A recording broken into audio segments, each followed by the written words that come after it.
여러분 안녕하십니까. 2019년 7월 1일 월요일 신문사설 비평 시작하겠습니다. 먼저 북핵 폐기 관련된 조선일보 사설입니다. 무슨 정치 이벤트 벌이든 북핵 폐기로 가는 길이어야 한다 에서 트럼프 대통령과 북한 김정은 위원장이 30일 판문점에서 세 번째 만난 얘기를 싣고 있습니다. 중앙일보는 역사적인 남북미 정상회동 쇼로 끝나선 안 된다. 동아일보는 남북미 역사적 척 DMZ 회동 시각하던 대화 동력 살렸다. 한국경제신문은 역사적 남북미 DMZ 회동 북비핵화 앞당길 전환점 돼야 한다. 매일경제신문은 남북미 정상 판문점 회동 북비핵화 실질적 진전으로 이어져야 한다. 문화일보는 재개되는 북핵 협상 CVID 관철까진 제재 강화해야 한다. 등으로 다양한 주장을 하고 있습니다. 한반도 비핵화 즉 북핵 폐기는 북한과 미국 사이에 빅딜이 이루어지는 것입니다. 그런데 북한이 CVID를 하면 제재를 완화한다는 식의 협상으로는 아무런 진전을 볼 수 없을 것입니다. 그것은 북한이 왜 핵을 개발했는지 원인을 모른다는 것이죠.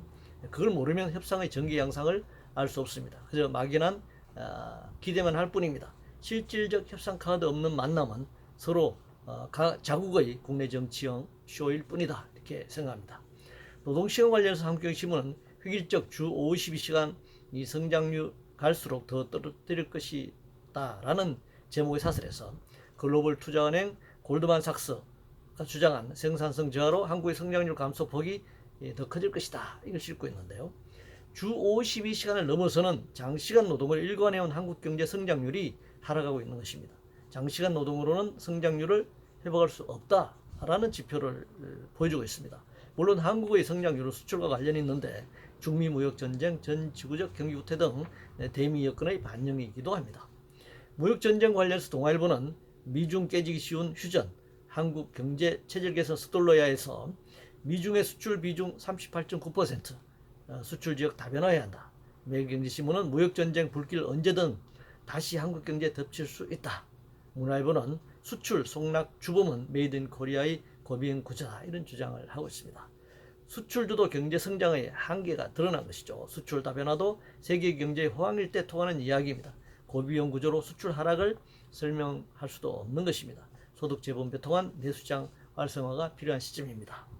일본 경제 보복과 관련 조선일보는 한일 정상 8주 악수 뒤 화웨이 10배 1보복 시작되나에서 G20 오사카 정상회의가 끝난 바로 다음날 일본 정부가 반도체, TV, 스마트폰 등의 제조에 꼭 필요한 3개 첨단 재료의 한국 수출을 규제할 것이라고 산케이신문이 보도한 내용을 싣고 있습니다. 중앙일보는 일본의 치졸한 경제 보복 현실화되나, 한국경제신문은 최악의 한일 관계 경제 보복까지 불어나, 문화일보는 일 정부 징용 재판 보복 개시 어쩌다 이진까지 왔나, 다양한 사설을 내보냈는데요.